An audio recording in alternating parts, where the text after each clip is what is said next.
Hey guys, what's up? And welcome to the first ever episode of Caffeine Not Included, where we review movies and shows, everything that you could watch. And I'm the co-host, Brennan Poole. This is the actual host, Daryl Mott. Why I'm opening it? I don't know. We just do things backwards here. Sup? Yeah, am I talking too much? I feel like I'm talking too much. Here's the thing. We're friends, just like probably some of you are, and we watch stuff all the time. I'm usually texting him or calling him like, yeah, you gotta watch this, you gotta see this, you gotta do that.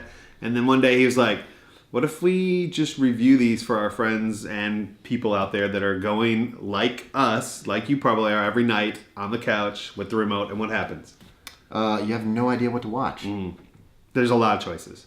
So Netflix, we're going to cover some Netflix. We'll dabble to some HBO maybe. Maybe when Game of Thrones comes out, you'll see some of that. We're going to get into it. But today, we chose the last thing we watched, which is You.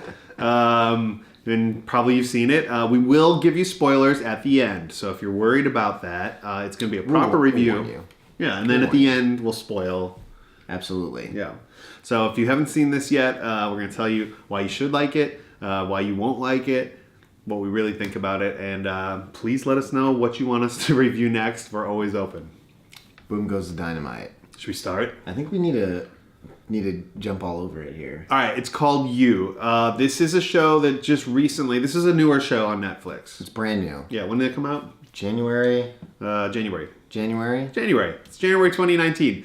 It's a romantic kind of story. It's about a guy that works in a bookstore. Who's very charming. It's played by Penn. Yeah, Penn Badgley, right? Badgley. You probably know him from like John Tucker Must Die, Gossip Girl, Easy A. He was the woodchuck, the nice guy. So he plays this really charming, really good looking. Like is he that good looking though? You think? He's pretty good looking, but he's very skinny. He's very scrawny. But he works in a bookstore. He wears an apron, and he's in New York City, which means there's going to be a girl that wants to be a writer. Wander into this bookstore. Definitely. And she does. And her name is Guinevere Beck, right? Guinevere Beck. Guinevere Beck.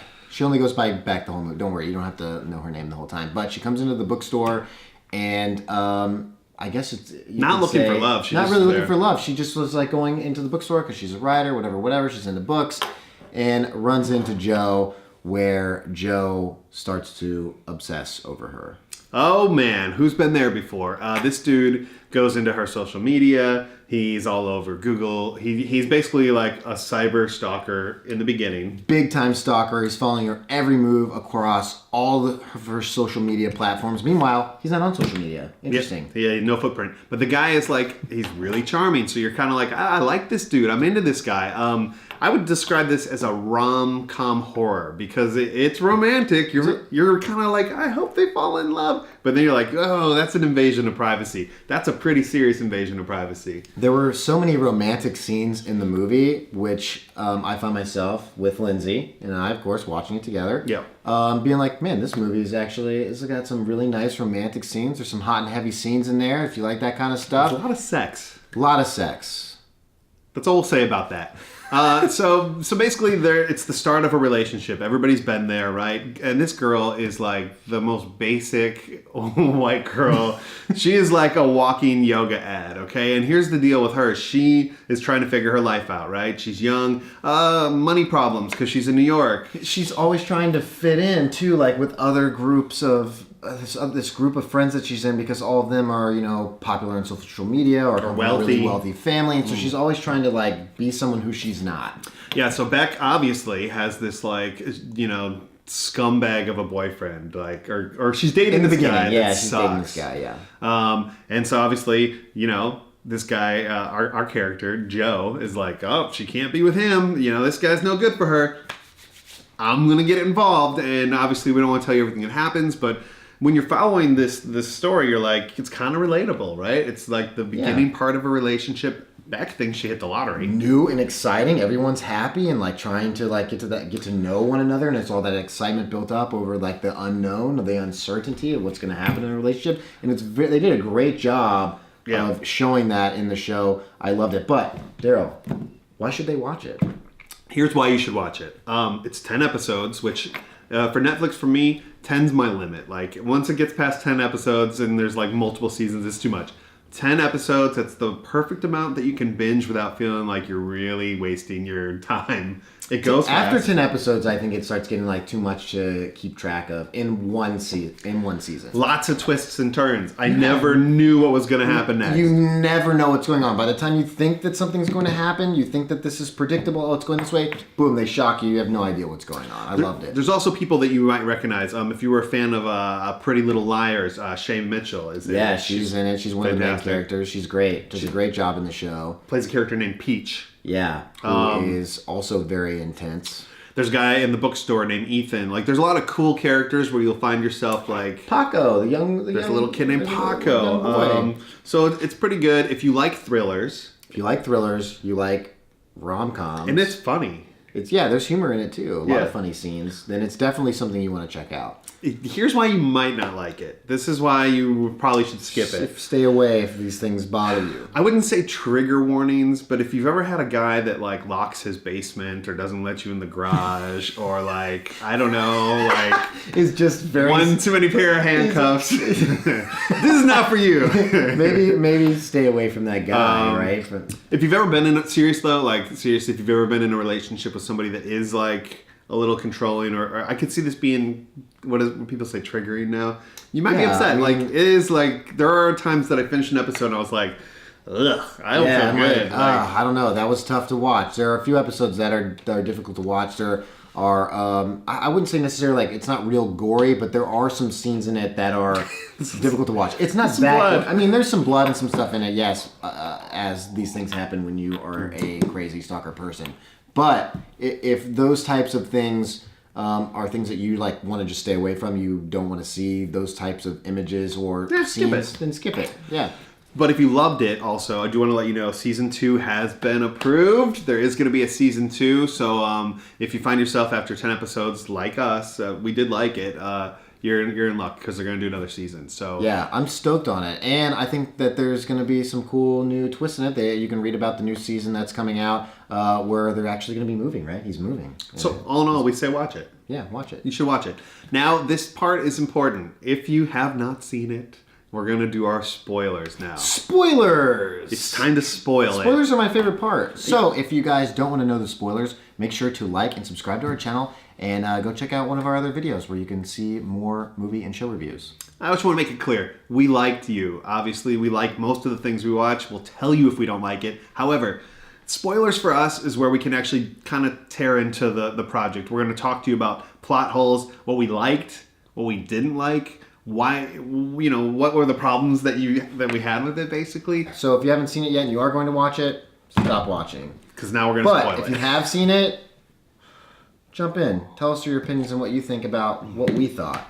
Daryl, your real opinions and thoughts, things that were missing, things you were confused about, things you don't understand, things you're hoping they explain in the next season. Plot holes. Plot holes, what are you thinking? Okay, first of all, I did not like Beck at all. I found her to be so annoying. I don't think... I would be shocked if there were fans out there that actually did really like Beck's character. I mean, I don't think she was a good character for the story per se, but is she a good character? Joe kills her, obviously, all right? Because we've already all watched this. This is the spoiler part. You shouldn't still be watching us if you haven't seen it. Beck dies. I didn't find myself that upset about the fact that Beck died. I should have been like, oh my gosh, I can't believe she died. But they do make it an intense scene because Paco doesn't let her out. I didn't care that she died because she sucked, dude. She was a terrible person. First of all, she dated literally everybody in Brooklyn. And she cheats on Joe, and that's what ultimately makes him lose his mind. And here's the moral dilemma. She cheats on Joe, but she doesn't know that Joe's crazy and a psycho when she's cheating on him. No, she so she was cheating on a really nice boyfriend. Yeah, which is it's terrible. But in hindsight, he's a murderous psychopath, but she didn't know that when she was cheating on him with Uncle Jesse, her therapist. John Stamos. So there's a lot of mess going on. I didn't find her very interesting. I told you I'm a little bored of the basic white girl with all the interesting friends. They've done this in a lot of shows. I just didn't find it that interesting. Yeah, her friends were she had a very diverse group of friends. Yeah, Ethan was one of the best characters. He worked at the bookstore. Yeah, he was great. They didn't give him a big enough role. The little kid was great. Yeah, Paco was fantastic. But there's also this hallucinogenic feature, right? Where like Well, Joe's like seeing flashbacks. And what I think they're trying to allude to is that Joe might have a little bit of schizophrenia, right? I think maybe, or is that? Never said. I think that might be something they're trying to portray in him. Yeah. So the end scene, Candace, this girl that's like a theme. The whole thing throughout the whole show is that Candace, his girlfriend before, who cheated on him previously, left. Maybe we don't know. I guess leaves and goes to Paris, Italy, and it's whole thing where he went and tried to find her and all this stuff. And so the whole time, you're kind of thinking that Candace is dead or that he killed her. He's killed everybody else. Because he's killed other people. So you're like, no one's heard from her. She just disappeared. That's it. She's gone. She's dead. He obviously did it because he's doing the same thing that he's going to do to Beth. He killed like everybody that was in the way. But then the last scene, Candace is in the bookstore. Yeah, the last scene of the show, Candace is in the bookstore and she's like, "What's up, stranger?" And you're like, "What? Is she alive or is he hallucinating again?" Yeah, we don't know. But now we do know because as of today, if you read season 2, you know that she is in fact alive. She will be returning. Alive. Beck is in fact dead. I'm excited for season 2. Mooney's is the name of the bookstore. It's not going to be there because in season 2, Joe is going to Los Angeles. We don't know why. They haven't said much. Candace will be back.